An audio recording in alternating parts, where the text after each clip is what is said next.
Good morning friends, मैं नरेश डारा स्वागत करता हूं आपका आपके अपने यूट्यूब चैनल विलेज टॉपर्स पे।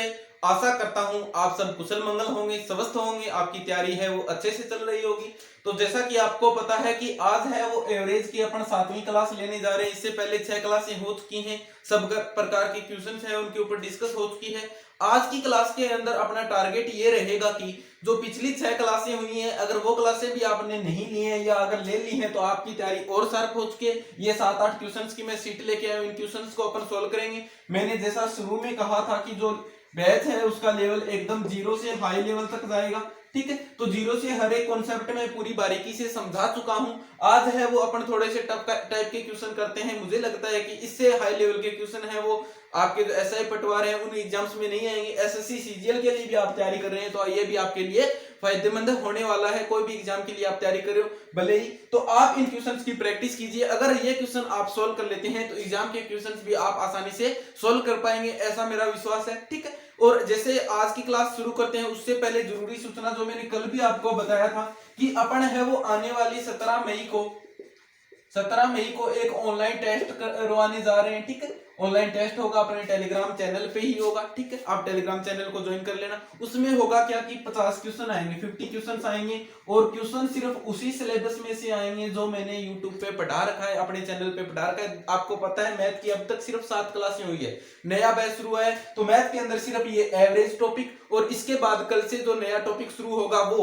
17 तक जितने कॉन्सेप्ट क्लियर हो जाते हैं सिर्फ उन्हीं में से मैथ के क्वेश्चन आएंगे। कितने क्वेश्चन आएंगे मैथ के?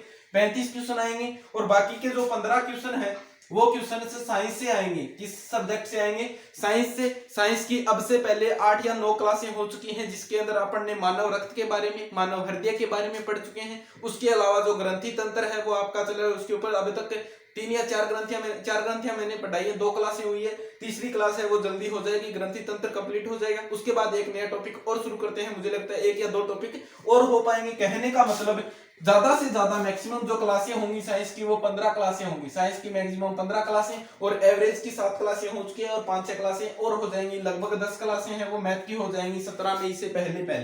ठीक है, तो ये 25 जो क्लास हैं इन्हीं क्लास में से आपका पूरा टेस्ट आना है। 11 बजे है वो शुरू हो जाएगा टेस्ट, उसका पूरा सॉल्यूशन का वीडियो भी मिलेगा। उसके अलावा जो विनर होगा उसका फर्स्ट प्राइज जो मैक्सिमम रखा था वो 500 रुपए है। ठीक है, तो आपको ज्यादा से ज्यादा अपने दोस्तों को शेयर करना है, ज्यादा से ज्यादा लोगों को पार्टिसिपेट करवाना है इस टेस्ट के अंदर। ठीक है, और जो रिजल्ट की घोषणा है वो 17 को ही कर दी जाएगी। हाथों हाथ है वो टेलीग्राम पे जैसे ही आपको पता है क्विज कंप्लीट होता है पूरा क्या है आपका रिजल्ट शो हो जाता है, उसी तरीके से आपका भी रिजल्ट शो हो जाएगा जल्दी। ठीक है, हर एक क्वेश्चन के अंदर 1 मिनट का आपको टाइम मिलेगा। तो निश्चिंत रहिए, बढ़िया से अपनी तैयारी करते रहिए। अपने चैनल से आपने क्लासें अगर नहीं ली है तो सारी क्लासें लगा लीजिए, क्योंकि कोई भी क्वेश्चन है वो इस कॉन्सेप्ट से बाहर नहीं जाने वाला जो मैं क्लास में करवा चुका हूं। तो बिना आपका वक्त जाया किए आज की क्लास शुरू करते हैं। आज का जो प्रैक्टिस सेशन है वो शुरू करते हैं। तो मैं पहला क्वेश्चन आज आपके लिए लेके आया हूं कि, और हाँ, अगर ये क्वेश्चन की सीट आपको नहीं मिलती है कि सर आप क्वेश्चन लेते हो पूरा क्वेश्चन क्लास में अच्छे से नहीं समझ आ पाता है या हमारे पास रिटर्न में क्वेश्चन नहीं रहता है, तो आप टेलीग्राम चैनल को जरूर ज्वाइन कर लें। टेलीग्राम चैनल पे मैं हर रोज ये क्लास होने से पहले ही क्या करता हूँ, इन क्वेश्चंस की सीट भेज देता हूँ। तो आप क्लास से पहले भी इन क्वेश्चंस को सॉल्व करके देख सकते हैं। जो क्वेश्चन नहीं समझ में आया उसका सॉल्यूशन आपको क्लास में मिल जाएगा। इसके अलावा टेलीग्राम चैनल और ग्रुप दोनों को ज्वाइन कर लें, क्योंकि जो क्विज होगी 17 मई को वो अपने टेलीग्राम ग्रुप में होगी, चैनल पे शायद वो पॉसिबल नहीं हो पाएगी। इसलिए डिस्क्रिप्शन में भी लिंक है और चैनल के अबाउट में भी जाकर आप जुड़ सकते हैं अपने टेलीग्राम चैनल से। तो देखिए पहला क्वेश्चन मैं ले रहा हूं। आज क्वेश्चन क्या है पहला, किसी कक्षा के 40 विद्यार्थियों की औसत आयु 15 वर्ष है। यानी कोई भी क्लास है जिसके अंदर 40 स्टूडेंट्स हैं और उनकी औसत आयु दे रखी है कितनी, 15 ईयर्स, 15 साल दे रखी है। ठीक है, अब क्या होता है जब 10 नए विद्यार्थी दाखिल किए जाते हैं, यानी इसके अंदर 10 नए स्टूडेंट्स आ जाते हैं, तो औसत 0.2 वर्ष बढ़ जाता है। यानी पहले 15 था तो 15 पॉइंट कितना हो जाता है, 2 वर्ष है वो नया एवरेज हो जाता है। तो बताइए कि जो 10 नए स्टूडेंट्स आए हैं इनकी औसत उम्र कितनी है। आरी बात समझ, पहली क्लास में जो अपन ने एवरेज का बैच शुरू किया था उसी में और दूसरी क्लास में इस प्रकार के सारे क्वेश्चन है वो खूब डिटेल से हो चुके थे। आज अपना टारगेट ही ये है कि पिछली 6 क्लासों में लगभग हर कॉन्सेप्ट को मैं आपको लेके चलूं, उसका बड़ा रूप में आपको समझाता जाऊं। तो देखिए 2 तरीके मैंने आपके बताए थे। एक तो साधारण तरीका, वही क्या करते हो 40 को 15 से गुणा करोगे। आ रही बात समझ में? यानी जो कुल उम्र का जोड़ निकाल के करते हैं। मैं दोबारा से लिख रहा हूं इस क्वेश्चन को, ठीक है। 40 स्टूडेंट हैं, औसत उम्र कितनी 15 साल है, और अब 10 और आ गए, कहने का मतलब 50 स्टूडेंट हो गए और औसत उम्र कितनी है 15.2 साल है। यानी जब आप जोड़ निकालोगे, यानी ये जो 40 स्टूडेंट थे सबकी औसत उम्र 15-15 साल थी, तो कुल पूरी क्लास की उम्र का जोड़ कितना आ गया, तो यहाँ कितना निकला 600 साल निकला। और यहाँ जब आप 50 को 15.2 से गुणा करोगे तो आप देखते हो 152 को 5 से गुणा करने पे आपका निकलेगा, यह आएगा 760।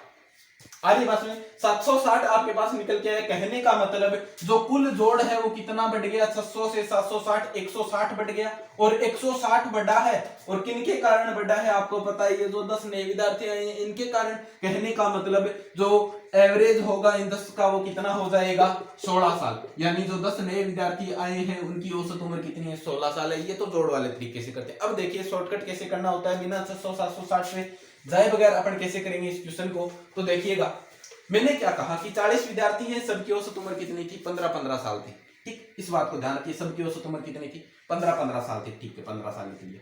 अब क्या होता है कि 10 नए विद्यार्थी आ गए, और 10 नए विद्यार्थी जो आए हैं ना उनके आने से औसत उम्र बढ़ के कितनी हो गई 15.22 साल हो गई। अगर उम्र से नहीं समझते रुपयों से समझ लीजिए। 40 विद्यार्थी बैठे थे क्लास में, सबके पास कितने कितने रुपए थे 15-15 रुपए थे, सबको बराबर बराबर बांटना होता है। अब क्या हुआ 10 नए विद्यार्थी आ गए, और 10 नए विद्यार्थी कुछ रुपए लेके आए अपने, और क्या किया सब में बराबर बराबर जब बांटे गए रुपए तो कितने कितने हो गए 15.22 हो गए। अब एक बात बताइए आप मेरे को, जो नए विद्यार्थी आए थे 10, वो अगर 15-15 रुपए लेके आते तो सबके पास बराबर बराबर ही रहती, कोई दिक्कत नहीं थी। यानी वो रुपए 15 से क्या लेके आए हैं, ज्यादा लेके आए हैं, तभी तो क्या हुआ है 15.2 हुआ है। यानी सबके पास 20-20 पैसे और आ गए। अब देखिए 15 से ज्यादा रुपए लेके आए हैं, कितने रुपए ज्यादा लेके आए हैं, तो आप कहोगे सर उतने रुपए ज्यादा लेके आए हैं कि 50 बच्चों में 20-20 पैसे बांट के, यानी 50 बच्चों को 0.22 है वो देश के। कहने का मतलब 50 को मैं गुणा कर दूं क्या 0.2 से, आरी बात सुनिए। यानी ये जो बच्चे हैं इनके पास अगर औसत 15 होता तो एवरेज 15 ही रहता, जो नए बच्चे हैं उनका। इनके पास 15 से तो ज्यादा है, और 15 से ज्यादा है कितना, तो आप कहोगे सर रुपए तो उतने ज्यादा हैं कि वो प्रत्येक बच्चे को क्या दे सके 20-20 पैसे दे सके 50 बच्चों को। कहने का मतलब 50 को 2 से 0.2 से गुणा करोगे आप कितना निकल के आया 10 निकल के आया। कितना आंसर आया 10 आया। अब देखिए 10 है, कहने का मतलब इन बच्चों के पास 10 रुपए ज्यादा थे या 10 रुपए एक्स्ट्रा लेके, और कुल बच्चे कितने हैं जो नए आए हैं वो 10 बच्चे हैं, वो 10 रुपए एक्स्ट्रा लेके, यानी प्रत्येक के पास कितना कितना एक्स्ट्रा था, एक है वो एक्स्ट्रा था, यानी 15 से एक ज्यादा था। 15 प्लस 1 क्या 16, जो आपका क्या हो जाएगा आंसर हो जाएगा। तो अपनी कोशिश ये करनी है कि अब 6-7 क्लासें हो चुकी हैं, इस कॉन्सेप्ट को आप आसानी से समझने लगे हैं, तो ज्यादा आपको कैलकुलेशन में न पढ़ के आपको सीधा क्या करना होता है, ऐसे ही समझना होता है, ठीक है। सीधी सी बात है, 15 था 15 से बढ़ा है, कहने का मतलब जो बच्चे नए हैं उनके पास 15 से ज्यादा थे। और कितने ज्यादा थे, तो आप बोलोगे सर कुल 50 बच्चे और प्रत्येक में 0.22 बढ़ा दिया, यानी 50 बच्चों में 0.22 बढ़ाने का मतलब कितना बढ़ा दिया 10 बढ़ा दिया। अब 10 किसी अकेले बच्चे ने तो बढ़ाया नहीं है, कितने बच्चों ने बढ़ाया 10 बच्चों ने, यानी प्रत्येक बच्चे ने कितना कितना बढ़ाया एक बढ़ाया, यानी 15 से एक बढ़ के कितना 16। तो कहने का मतलब ये जो 10 नए बच्चे हैं इनकी औसत उम्र कितनी है 16 साल। अगर पूछा जाए ये जो 10 नए बच्चे आए हैं इनकी उम्र का कुल जोड़ कितना है, तो एवरेज निकाल लिया 16, तो कुल जोड़ कितना हो जाएगा 16 गुना 10 160 साल, ठीक है। अगला क्वेश्चन लेते हैं। क्वेश्चन नंबर 2 है, किसी परीक्षा में 120 प्रत्याशियों द्वारा प्राप्त अंकों का औसत 35 है, ठीक है। 120 स्टूडेंट्स थे, समझ में आई बात। कुल स्टूडेंट कितने 120, उनका रिजल्ट आया, ठीक है। कुछ तो क्या हो गए पास हो गए, कुछ तो पास हो गए, और कुछ फेल भी होते हैं महानुभाव, ठीक है, कुछ फेल हो गए। अब क्या कह रहा है कि जो उत्तीर्ण प्रत्याशियों द्वारा प्राप्त अंकों का औसत कितना है 39, यानी जो पास हुए ना उन सबके नंबर को जोड़ा और एवरेज निकाला, कितने नंबर निकल के आए सबके 39 नंबर निकल के आए। और जो फेल हुए ना उनके नंबरों को जब जोड़ के एवरेज निकाला गया तो वो एवरेज कितना आया, उत्तीर्ण प्रत्याशियों द्वारा प्राप्त अंकों का औसत कितना है 15 है, ठीक है। ये देखिए पास वालों का एवरेज निकाला कितना 39 निकला, फेल वालों का निकाला कितना निकला 15 निकला। और जब मैंने पूरी क्लास को एक साथ बिठा के सबके नंबर पूछ लिए और पूरी क्लास का जब मैंने एक साथ एवरेज निकाला तो वो कितना निकल के आया है आपका, तो वो बता रहा है कितना, पूरी कक्षा प्राप्त अंकों का औसत कितना बता रहा है 35 बता रहा है। आ रही है बात समझे, यानी पास का 39, फेल का 15 और पूरी क्लास को पास फेल वालों का एक साथ जब एवरेज निकाला तो वो कितना निकल के आया, 35 निकल के आया। आप समझ गए होंगे इतना लिखते हैं कि मैं कौन सी विधि से इसे हल करने जा रहा हूं, तो वो होती है आपकी एलिगेशन मेथड। पिछली क्लास में अपन है वो डिटेल से इसके ऊपर 5-7 क्वेश्चन कर चुके हैं, अच्छे से समझ चुके हैं कि कैसे लगाना होता है। हालांकि एवरेज के हिसाब से करते हैं तो इसका दूसरा तरीका है वो मैंने बताए थे, 2 सवाल उस तरीके से भी करके बताए थे, लेकिन वो लंबा हो जाता है। और जहां तक मेरा ख्याल है, आपने कमेंट करके तो नहीं बताया, लेकिन इन दोनों तरीकों में आपको ये तरीका है वो सबसे बेस्ट लगा होगा, क्योंकि अपनी अप्रोच ये है कि सवाल को उसी तरीके से करना है जो क्वेश्चन डिमांड करता है। अगर इसको आप एवरेज वाले तरीके से करेंगे तो आपका लॉन्ग हो जाएगा, इसलिए अपन क्या करते हैं, एलिगेशन लगाते हैं। एलिगेशन में होता क्या है, 2 अलग अलग चीजें दी होती है, जैसे क्लास के अंदर पास होने वाले और फेल होने वालों का अनुपात जो एवरेज है वो दे दिया, फिर पूरी क्लास का एवरेज दे दिया। अब अपन इन तीनों डाटा से क्या निकाल सकते हैं, पास और फेल होने वालों का रेशो निकाल सकते हैं, अनुपात निकाल सकते हैं, और यही अपन इस सवाल में भी करेंगे। देखिए कैसे, तिरछा चलना होता है, ठीक है, यानी इन दोनों का अंतर लेना होता है, कितना आया 4, यहां रख दिया। इन दोनों का अंतर लेना होता है, कितना आया 20, यहां रख दिया, यानी 20:4। 20:4 को मैं आगे काट दूं क्या, 5:1 लिख दूं क्या, यानी इनका जो पास और फेल वालों का जो अनुपात आया वो कितना आया, 5:1। कहने का मतलब अगर 5 विद्यार्थी पास हुए तो 1 विद्यार्थी क्या हुआ है, फेल हुआ है। अब अपने को चाहिए क्या, अपने को चाहिए परीक्षा में उत्तीर्ण प्रत्याशियों की संख्या कितनी है, यानी यह बताना है कि कुल पास हुए कितने हैं, कुल पास हुए कितने हैं। अब देखिए कैसे निकालेंगे, अपने को यह पता है 5 पास हुए हैं, 1 फेल हुआ है, कुल विद्यार्थी कितने हैं। अगर अनुपात के हिसाब से मैं बात करूं तो टोटल स्टूडेंट्स कितने, 5 और 1 6 हो गए। लेकिन क्वेश्चन में अपने को बता रखा है कि कक्षा में कुल कितने विद्यार्थी हैं, 120 विद्यार्थी हैं। कहने का मतलब ये 6 और 120 किसी न किसी प्रकार से तो संबंधित हैं। कहने का मतलब यहाँ जो 6 है वो किसकी बराबरी कर रहा है, 120 की बराबरी कर रहा है, या मैं कह दूं 6 का मान है वो कितना है, 120 है। अब दो एक ही सूत्र में पिछली क्लासों में आपको समझा चुका हूं कि जब एक चीज का मान ज्ञात होता है, दूसरी का ज्ञात करना होता है, तो आप क्या फॉर्मूला लगाते हैं। तो अब देखिए अपने को चाहिए क्या, क्लास के अंदर पास होने वाले विद्यार्थियों की संख्या चाहिए, यानी जो ज्ञात करना है, यानी पास होने वाला ज्ञात करना, इसलिए मैंने ऊपर रखा 5। जो ज्ञात करना है, जो दिया गया है, यानी कुल दिया गया है, और गुणा कर देते हैं इसे दिया गया मान से। कितना मान दे रखा है, 6 का मान कितना दे रखा है, 120। आ रही है बात समझ में, यानी 6 दूने 12, 20 और 20 पंजे 100। कहने का मतलब जो पास होने वाले विद्यार्थी हैं, स्टूडेंट्स हैं, उनकी संख्या कितनी है, 100। अगर ऐसे ही पूछा जाता कि बताइए फेल होने वाले विद्यार्थियों की संख्या कितनी है, तो 1 का मान ज्ञात करना है, 6 का मान दे रखा है, और 6 का मान है कितना, 120। यानी इसको जब हल किया तो कितना निकल के आया, 20। यानी 20 विद्यार्थी हैं वो फेल हुए हैं और 100 विद्यार्थी हैं वो पास हुए हैं, और कुल विद्यार्थी कितने हैं, 120 है। अनुपात पूछा जाए तो 5:1। ठीक है, इस प्रकार से ये क्वेश्चन करना होता है। आशा करता हूं कि आप साथ साथ में प्रैक्टिस कर रहे होंगे। हालांकि विश्वास नहीं हो रहा है, क्योंकि अगर आप प्रैक्टिस करते तो एक आध क्वेश्चन जरूर होता जिसमें आप थोड़ा सा डाउट फील करते या अटकते, तो आप है वो ग्रुप या चैनल में क्वेश्चन भेजते, अपना सॉल्यूशन करवाते, और आपका क्वेश्चन है वो बकायदा क्लास में शामिल किया जाता। ठीक है, लेकिन आपको उसमें इंटरेस्ट शायद नहीं आ रहा है, चलो कोई बात नहीं, धीरे धीरे आने लगेगा। नेक्स्ट क्वेश्चन करते हैं, क्वेश्चन नंबर 3। ये बता रहा है, ये मोस्ट इंपोर्टेंट क्वेश्चन है, देखना। एक 6 व्यक्ति हैं वो खाना खाने के लिए एक होटल में जाते हैं। ठीक है, कोई भी 6 व्यक्ति हैं जो खाना खाने के लिए क्या करते हैं, एक होटल में जाते हैं। अब अपने को ये बता रखा है कि इन 6 में से जो 5 व्यक्ति थे ना, 6 आदमी थे एक साथ होटल में खाना खाने के, 6 में से 5 ने तो औसतन कितने कितने रुपए लगा दिए, 32 रुपए खर्च कर दिए। यानी 5 बंदे तो उनमें ऐसे थे जिनका अपने को पता है कि इन 5 के पास तो 32 रुपए थे, और इन्होंने 32 रुपए है वो खाने पीने पे खर्च कर दिए। यानी कहने का मतलब इन 5 ने कितने खर्च कर दिए, 160 रुपए। किसी को कोई दिक्कत नहीं आ रही बात में। कहने का मतलब 6 व्यक्ति थे, एक साथ होटल में खाना खाने गए, 5 जनों के पास तो 32 रुपए थे, उन्होंने कितने कितने रुपए लगा दिए, 32 रुपए लगा दिए। ये छठा है वो थोड़ा ज्यादा अमीर ज्यादा था, इसने क्या किया, ज्यादा खर्च किया। देखें कैसे बता रखा है क्वेश्चन में, जबकि छठे व्यक्ति ने सभी 6 द्वारा खर्च किए गए व्यय के औसत से 80 अधिक खर्च कर दिए। यानी छठे का इस प्रकार बताया है कि सबने जो खर्च किया ना, यानी इन सब 6 का अपन एवरेज निकालेंगे ना, उस औसत से कितने रुपए अधिक, 80 रुपए अधिक।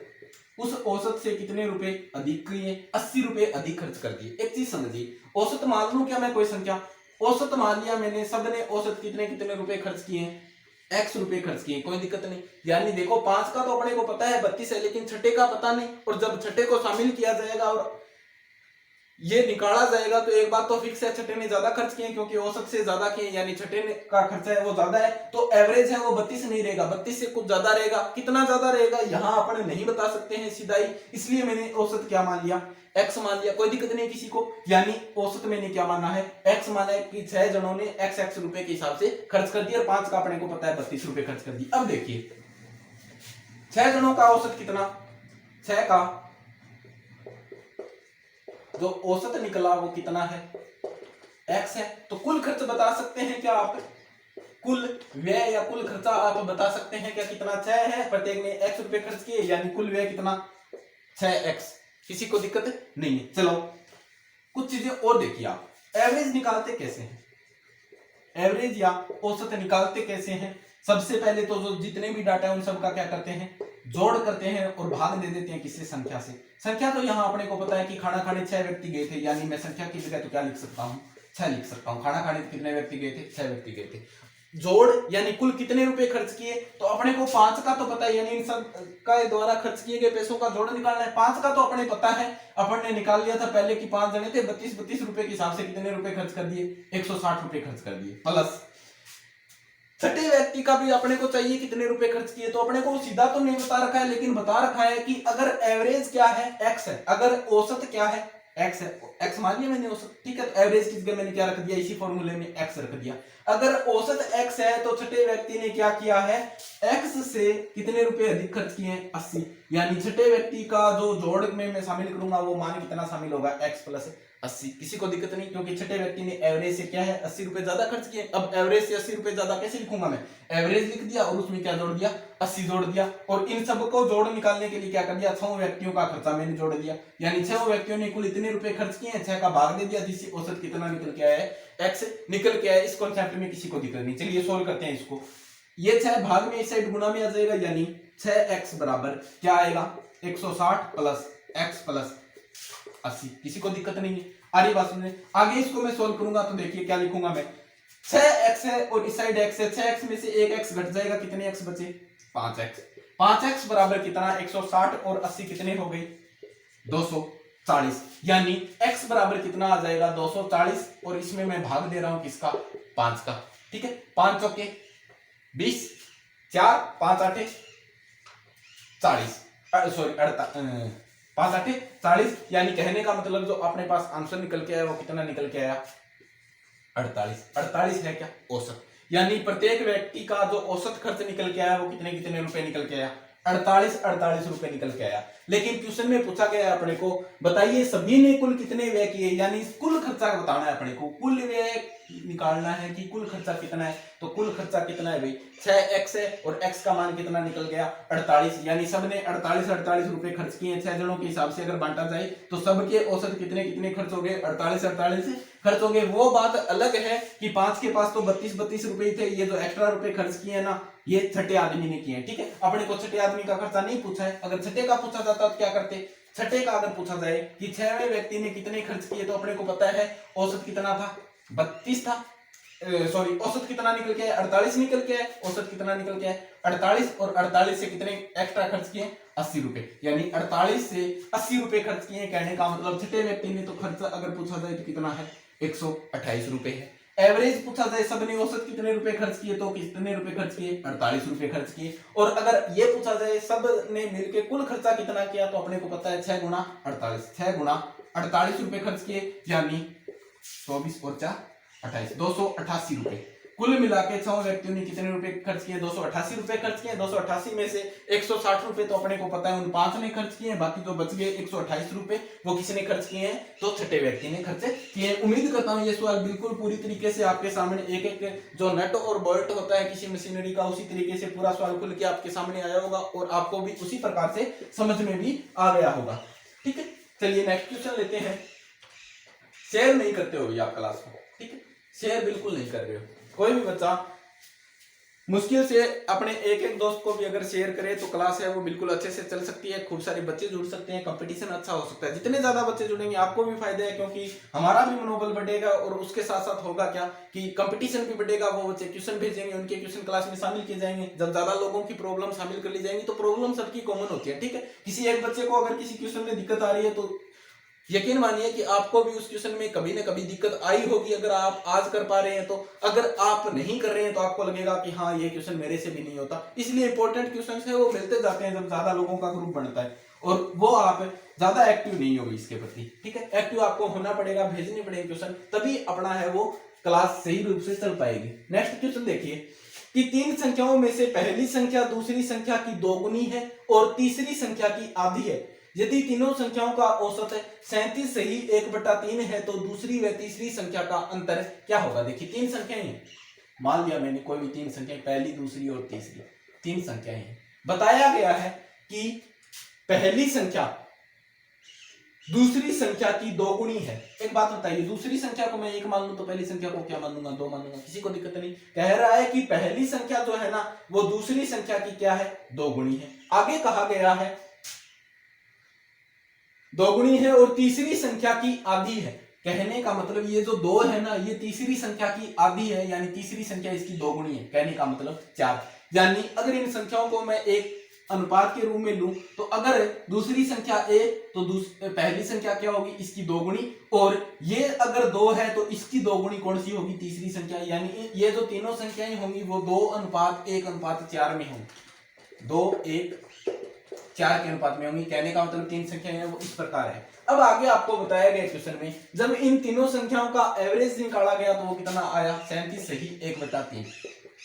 37 सही 1/3 क्या है, इन तीनों संख्याओं का एवरेज है। यानी इन तीनों संख्याओं को जोड़ के जब आप 3 का भाग देंगे तो एवरेज कितना निकल के आएगा, 37 सही 1/3 निकल के आएगा। अब अपने को यह बताना है कि दूसरी व तीसरी संख्या का अंतर क्या है, यानी दूसरी संख्या भी ज्ञात करनी है, तीसरी संख्या भी ज्ञात करनी है, फिर इनका अंतर कितना है वो ज्ञात करना है। ये इस प्रकार का क्वेश्चन दिया हुआ है। तो देखिए एवरेज बता रखा है 37 सही 1/3, कितनी संख्याओं का है, 3 संख्याओं का एवरेज कितना, 37 सही 1/3। तो अपने को यह बताना है कि जोड़ कितना होगा। तीनों संख्याओं के अगर आप जोड़ोगे तो जोड़ कितना आएगा, वही 37 सही 1/3 को गुणा कर देंगे किससे, 37 सही 1/3 को गुणा कर देंगे किससे, 3 से। एक बात बताइए 37 दिया कितना होता है, 111 प्लस 1 और बटा 3।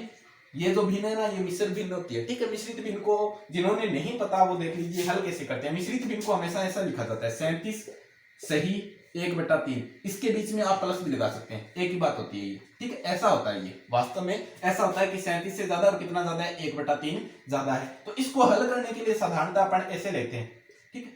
क्या करना होता है, इस संख्या को इस संख्या से गुणा कर दो, यानी 37 को गुणा कर दो किससे, 3 से, और यहां जो संख्या है उसको क्या कर दो, जोड़ दो, और भाग में जो संख्या थी वही रहेगी, भाग में क्या है 3 है। यानी 37 को 3 से गुणा करके 1 जोड़ दो, 3 का भाग दे दो, यानी 37 से 1/3 को मैं क्या लिख सकता हूँ, 111 प्लस 1, कहने का मतलब 112/3 लिख सकता हूँ। 37 से 1/3 को मैं क्या लिख सकता हूँ, 112/3। एक बात बताइए, आप एवरेज बता रखा है तीनों संख्याओं का कितना है, 112/3 है, तो जोड़ कितना होगा, जोड़ वही 3 से गुणा कर देंगे। 112/3 को जब आप गुणा करते हो 3 से 3 कट गया, कहने का मतलब जो इन तीनों संख्याओं का जोड़ है वो कितना निकल के आया आपके पास, 112 निकल के आया। किसी को दिक्कत नहीं, ठीक। अब देखिए क्वेश्चन में क्या बता रखा है कि संख्याएं की 3 संख्याएं हैं, पहली दूसरी और तीसरी 3 संख्याएं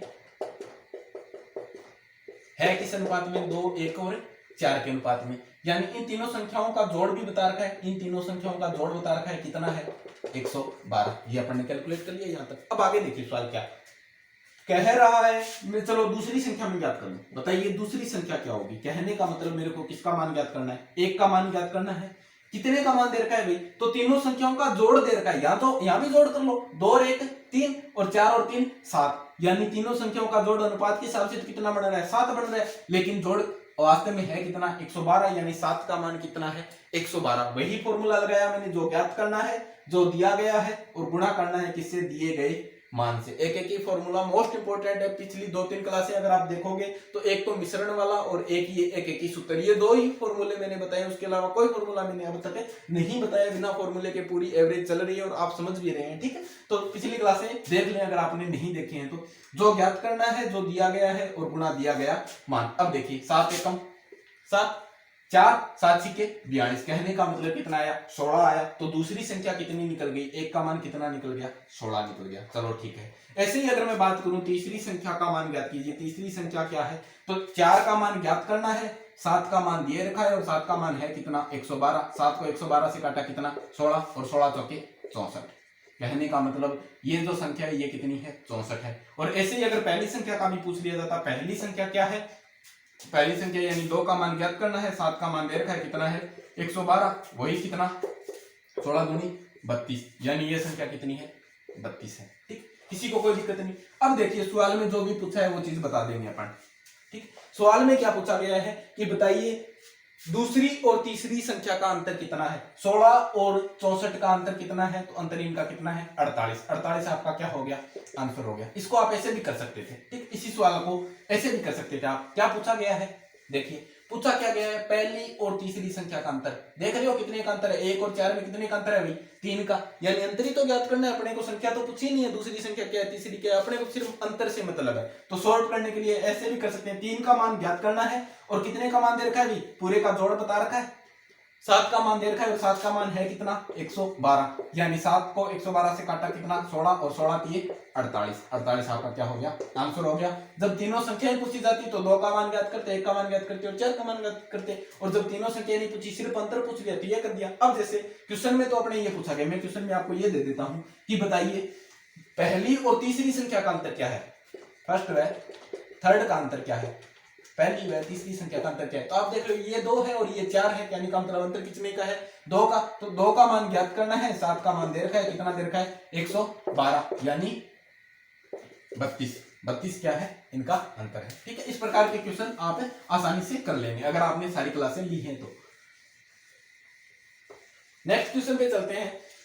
यदि क्वेश्चन नंबर 5 को सुनिए, ठीक है। ये उन बच्चों को थोड़ा सा हार्ड लग सकता है जिनको प्रॉब्लम होती है किससे, सर हमें एक्स नहीं मानना, ए बी सी नहीं मानना, अलजेब्रा हमारा कमजोर है, ठीक है। तो वो बच्चे देखिए समझिए, सेम वही चीजें हो रही है, बस यहाँ संख्या नहीं दी है, क्या दे रखा है, जो बीजीय व्यंजक होते हैं उनके रूप में दे रखा है। कहा गया है कि m संख्याओं का औसत n है, m कोई भी संख्या ही, n का मान 5 10 15 20 कुछ भी हो सकता है। m संख्याओं का औसत कितना बता रखा है अपने को, n स्क्वायर बता रखा है, n स्क्वायर है। और ऐसे ही बोल दिया कि n संख्याएं हैं, n संख्याएं हैं और n संख्याओं का औसत कितना बता रखा है, n स्क्वायर बता रखा है। वही चीज 10 संख्याओं का औसत 20 है, 20 संख्याओं का औसत 40 है, ठीक है। ऐसा ही कुछ क्वेश्चन अपने को दिया हुआ है, वो तो संख्याएं दी होती है, तो इसमें क्या दे रखा है, बीजीय व्यंजक के रूप में देखा है। जोड़ तो ऐसे ही निकलेगा ना, जोड़ में उसमें क्या करते थे, इन दोनों को गुणा करते थे, यहाँ भी क्या करेंगे, गुणा करेंगे। यानी कुल जोड़ अगर पूछा जाए तो आप निकाल सकते हो, m को गुणा कर रहे हो किससे, n स्क्वायर से, और ऐसे यहाँ n को गुणा कर रहे हो किससे, n को गुणा कर रहे हो किससे, m स्क्वायर से। ये तो क्या आ गया आपके पास, कुल जोड़ आ गया। अब पूछा क्या गया है कि बताइए m प्लस n संख्याओं का, बताइए m प्लस n संख्याओं का औसत क्या होगा। वही तो है, सबको साथ मिला के औसत पूछा है। m प्लस संख्याएं तो कुल कितनी हो गई, m प्लस n, और इन सब का जोड़ कितना हो गया भाई बताइए, तो इनका जोड़ कितना, m गुणा m प्लस n स्क्वायर, और इनका जोड़ कितना, n m स्क्वायर। यानी कुल जोड़ तो इतना है, कुल जोड़ तो इतना है और कुल संख्याएं इतनी है। तो औसत कैसे निकालते हैं भी, कुल जोड़ में क्या करते हैं, कुल संख्याओं का भाग दे देते हैं। यानी मैं इसको आगे लिखूं तो क्या लिखा जाएगा, क्या लिखा जाएगा, इस जोड़ में यानी m n square plus n m square, और इसमें भाग देना है किसका, m प्लस n का। ठीक, अब देखिए ये सवाल वैसे अलजेब्रा का भी है और एवरेज का भी है। अगर आपको एवरेज नहीं आता तो भी आप ये क्वेश्चन नहीं कर सकते, अगर आपको अलजेब्रा नहीं आता, बीजगणित नहीं आता, तो भी आप ये क्वेश्चन नहीं कर सकते। यानी इस क्वेश्चन के लिए आपको दोनों चीजें आनी चाहिए, एक तो अलजेब्रा आना चाहिए और एक क्या आना चाहिए, एवरेज आना चाहिए। लेकिन ऐसे क्वेश्चन है वो पूछे जाते हैं, एग्जाम्स के अंदर आए हुए क्वेश्चन है ये सभी, ठीक है। तो ये क्वेश्चन भी पूछे जाते हैं आपको, 2-2, 3-3 टॉपिक को एक साथ मिलाकर भी क्वेश्चन पूछ लिया जाता है, इसलिए अपने को हर प्रकार के लिए तैयार रहना है। तो देखिए m और n दोनों में m और n तो है ना ऊपर की साइड, तो मैं क्यों ना m और n को क्या ले लूं, कॉमन ले लूं, ठीक है। जैसे अपन गुणा कर रहे हैं ना, वो सोमवार मंगलवार वाले जो 3 दिन का तापमान है उसमें बताया था ना कॉमन लेना, कि जो चीज सबसे गुणा हो रही है उसको बाहर ही निकाल लेते हैं ताकि बार बार गुणा न करना पड़े। तो वही कॉन्सेप्ट यहाँ लगा है, m और n को बाहर ले लिया, देखिए यहां से m भी बाहर चला गया और n भी बाहर चला गया, क्या बच गया भाई, n स्क्वायर का मतलब होता है n गुणा n, यानी n 2 बार था, एक बार तो बाहर चला गया, एक बार क्या बच गया n, बीच में प्लस का निशान तो प्लस। इसमें देखिए n बाहर चला गया, m बाहर चला गया, लेकिन m कितनी बार है, 2 बार है, तो एक बार m यहाँ पर बच गया, ठीक। डिवाइड बाई कितने से भाग देना है, m प्लस n से, m प्लस n और n प्लस m एक ही बात है, और ये दोनों संख्या आपस में गुणा में, वैसे ये भाग में, यानी ये एक दूसरे से कट सकती हैं, तो एवरेज क्या बचा, mn बचा, mn ही आपका क्या है, आंसर है। आई बात समझ में, यानी m संख्याओं का औसत n स्क्वायर और n संख्याओं का औसत m स्क्वायर हो तो m प्लस n संख्याओं का एवरेज कितना होगा, mn होगा। आए हुए क्वेश्चंस हैं, तो ध्यान रखना इस प्रकार के क्वेश्चंस भी आपको एवरेज और अलजेब्रा के मिक्स होकर एग्जाम में देखने को मिलते हैं, ठीक। तो चलिए नेक्स्ट क्वेश्चन करते हैं। क्वेश्चन नंबर 6 है आपका कि a और b की औसत मासिक आय, a और b की, ठीक है, a और b दोनों की औसत मासिक आय कितनी बता रखी है, 14,000 रुपए बता रखी है, ठीक है, कोई दिक्कत नहीं। यानी a और b की जब कुल जो आय है उसको जोड़ के एवरेज निकालेंगे, कितने कितने हजार रुपए, 14,000 रुपए, और ऐसे ही b और c की जो आय है, औसत आय है, उसको जोड़ के एवरेज निकालेंगे तो वो कितना बता रखा है, 14,400 रुपए। किसी को दिक्कत नहीं। ए और बी का एवरेज कितना आएगा, 14,000 रुपए, बी और सी का एवरेज कितना, 14,400 रुपए। अब अपने को पूछा गया है, बताइए बी की मासिक आय कितनी है, बी की मासिक आय कितनी है, ठीक है। बी के लिए मासिक आय अपने को ज्ञात करनी। एक चीज देखिए आप, ए और बी का बता रखा है, ए और बी का औसत बता रखा है, यानी जोड़ बता सकते हो क्या आप, 14,000 का 2 गुना कितना, 28,000 रुपए। यानी ए और बी मिलकर एक महीने में कितने रुपए कमाते हैं, 28,000 रुपए कमाते हैं। ऐसे बी और सी का बता रखा था कितना, 14,400, यानी 14,400 को भी जब 2 से गुणा किया तो कितना आया, 28,800। किसी को दिक्कत है क्या, नहीं है। अब अपने को पता है कि ए और बी एक महीने में मिलकर कितना कमा लेते हैं, 28,000 रुपए।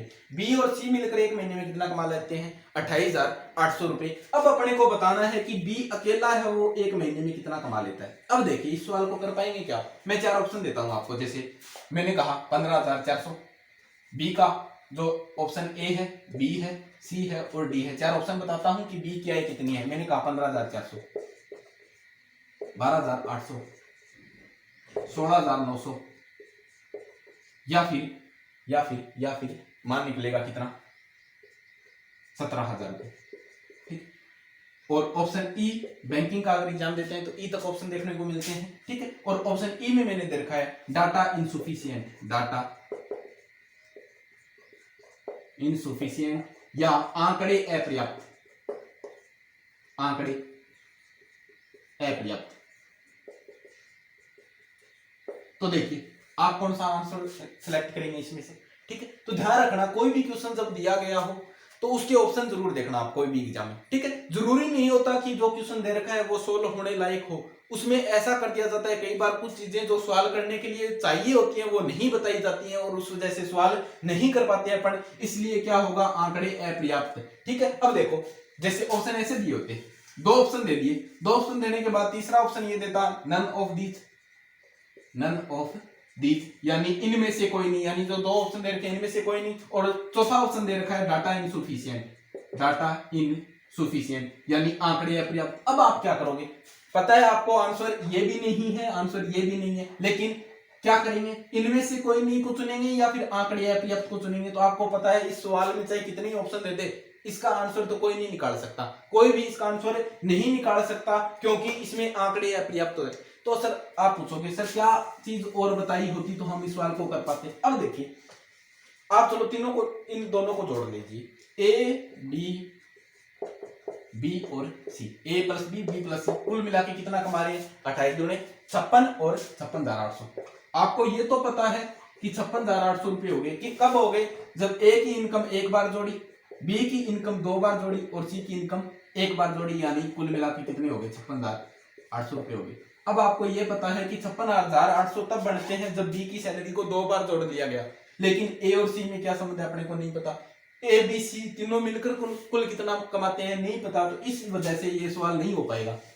ये सवाल तब सोल्व हो जाता जब मैं आपको इसमें एक चीज और दी हुई होती, जैसे मैं कह देता ए बी सी तीनों का कुल एवरेज कितना है 15,000 रुपए, ठीक है। आगे देखिए इस सवाल को ऐसे कर सकते थे, अगर ये दिया होता तो अपन ऐसे करते, ए बी सी तीनों का एवरेज कितना है 15,000 रुपए, तो आप जोड़ बता सकते हो क्या, यानी ए बी सी तीनों मिलकर कुल कितना कमा रहे हैं भाई 45,000 रुपए कमा रहे हैं। किसी को दिक्कत है क्या, नहीं है। यानी ए बी सी तीनों का एवरेज 15,000 रुपए, तो तीनों मिलकर कितने कमा रहे हैं महीने के 45,000 रुपए कमा रहे हैं। अब इस सवाल को आप कर लोगे, आपको पता है ए बी सी तीनों मिलकर तो 45,000 रुपए कमाते हैं, और ए बी और सी की सैलरी को जोड़ा गया, लेकिन बी की सैलरी को जब 2 बार जोड़ दिया तो कितना आ गया 56,800 रुपये आ गया। यानी ये जो 45,000 से कितना एक्स्ट्रा आ गया भाई 11,800 रुपये एक्स्ट्रा आ गया। ये किस वजह से आया, ये उस वजह से आया कि बी की सैलरी को 2 बार जोड़ दिया। एक बार ही जोड़ते तो 45,000 ही आता, लेकिन 2 बार जोड़ दिया, यानी बी की सैलरी एक बार एक्स्ट्रा जुड़ गई। एक्स्ट्रा जुड़ने पे कितना एक्स्ट्रा हो गया 11,800 ज्यादा हो गया। कहने का मतलब बी की सैलरी 11,800 है, तभी तो बी की सैलरी को 2 बार जोड़ने से जोड़ कितना एक्स्ट्रा आया 11,800 रुपए। यानी इस प्रकार के सवाल भी अपने को देखने को मिलेंगे, क्योंकि मैंने ऐसा कोई भी ऑप्शन आपको अब तक के सवालों में नहीं दिया था। तो ध्यान रखना, कोई भी सवाल दिया होता है उसके ऑप्शन जरूर चेक कर लें पहले। आप ऐसे ही माथापच्ची करते हैं कि कैसे निकलेगा। कई बार ऐसे भी क्वेश्चन दिए जाते हैं जिनमें कुछ आंकड़े गायब कर दिए जाते हैं जानबूझ के आपका टाइम बर्बाद करने के लिए, ठीक है, ताकि उस टाइम को आप अन्य क्वेश्चंस को न दे पाए। इसलिए ध्यान रखना, ऐसे क्वेश्चन आपको मिल सकते हैं एग्जाम में, ठीक है। नेक्स्ट क्वेश्चन लेता हूं। इस प्रकार के क्वेश्चन है मैं काफी करवा चुका हूं, लेकिन फिर भी प्रैक्टिस के लिए एक क्वेश्चन और करवा देते हैं। आज की क्लास का ये लास्ट क्वेश्चन है। क्वेश्चन नंबर 7 देखिए, 20 मदों का औसत 47 है। 20 मदों का या 20 संख्याएं की कोई भी उनका एवरेज कितना निकाला गया है 47 निकाला गया है। बाद में पता चला कि एक मद को 62 के स्थान पर 26 लिख दिया गया। यानी लेना तो कितना था 62, लेकिन लिख कितना दिया 26। यानी 62 लेते तो एवरेज सही आ जाता, लेकिन गलती करी और लिखने वाले ने क्या कर दिया 26 कर दिया। इसलिए सही औसत बताइए। अब बताओ कि औसत अगर सही निकाला जाता तो कितना आता, या फिर ये औसत तो गलत है, 47 जो एवरेज है ये तो गलत है, तो बताइए सही औसत क्या है। अब आपने को बताना। एक चीज ध्यान रखना, मैंने क्या था 62 को क्या लिख दिया 26 लिख दिया। वही कंसेप्ट लागू हो रहा है ना जो मैंने पिछली क्लास में बताया था। यानी 62 और 26 का अंतर निकालने के लिए आप क्या करोगे 9 को गुणा कर दोगे, और कितने से गुणा कर दोगे भाई 6 और 2 का अंतर कितना 4 से गुणा कर दिया, यानी कितना निकल के 36।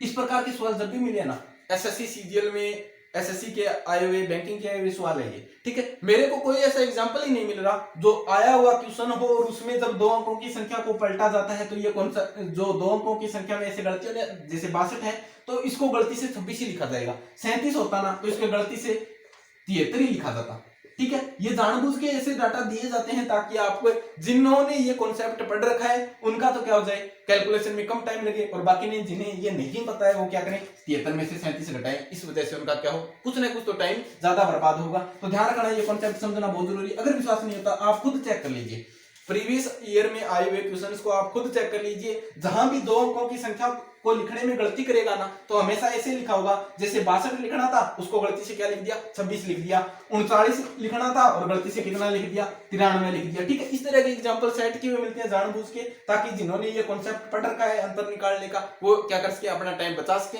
और यही फायदा पहुंचाने की कोशिश की जाती है जो वास्तव में मेहनत कर रहे हैं उनको, ठीक है। तो ध्यान रखना 62 को क्या लिख दिया 26 लिख दिया। अपने सवाल पे आते हैं, यानी कितना कम लिख दिया भाई 36 कम लिख दिया, 36 क्या लिख दिया कम लिख दिया। एक बात बताइए 36 कम लिखने पर भी एवरेज कितना आ गया 47 आ गया।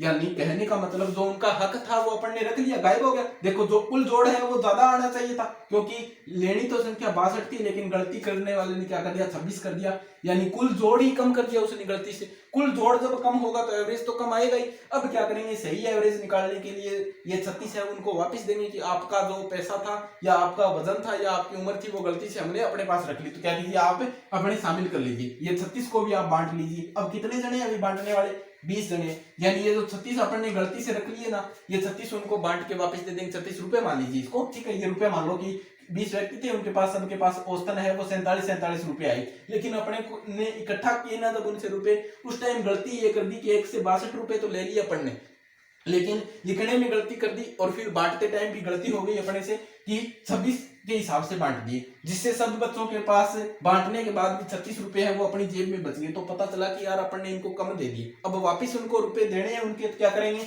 47 तो सबके पास आए हुए हैं पहले से, अब क्या करेंगे 36 रुपए उनको और दे देंगे, किसी एक बच्चे को तो देंगे नहीं, औसत है बराबर देंगे सबको। तो बराबर देने के लिए क्या करा, 20 का भाग दे दिया, क्योंकि 20 बच्चे सबको बराबर बराबर बांट दिया। 47 प्लस 36/2। अब देखिए 2 से कट रहा है, ये कितना आ गया 18, ये कितना आ गया 10।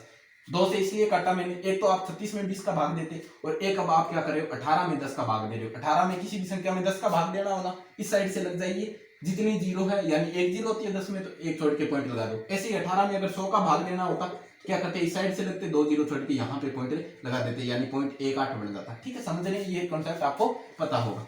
तो देखना कितना आ गया 1.8 आ गया। 47 प्लस 1.8 कहने का मतलब 48.8 आपका क्या हो जाएगा, सही आंसर हो जाएगा। ठीक है, तो आज की क्लास में इतने ही क्वेश्चंस करते हैं।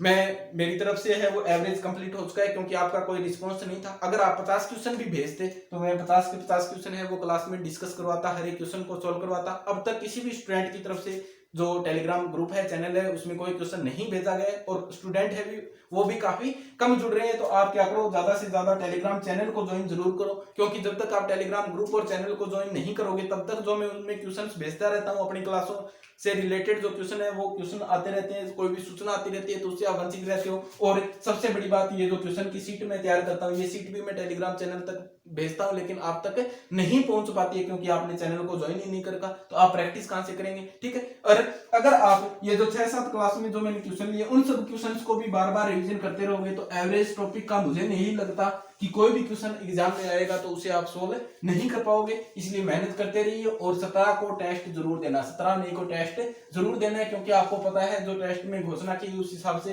कि जितने ज्यादा स्टूडेंट्स भाग लेंगे, जितने ज्यादा स्टूडेंट्स भाग लेंगे, जो इनाम है, प्राइज है, उसकी जो वैल्यू है वो भी क्या होगी, उसी अनुपात में बढ़ती जाएगी, उतनी ज्यादा बढ़ती जाएगी। इसलिए आपका ही फायदा है। अगर आप विनर हैं तो जितने ज्यादा लोग टेस्ट ज्यादा देंगे, इनाम है वो उतना ही क्या होगा, बड़ा होगा।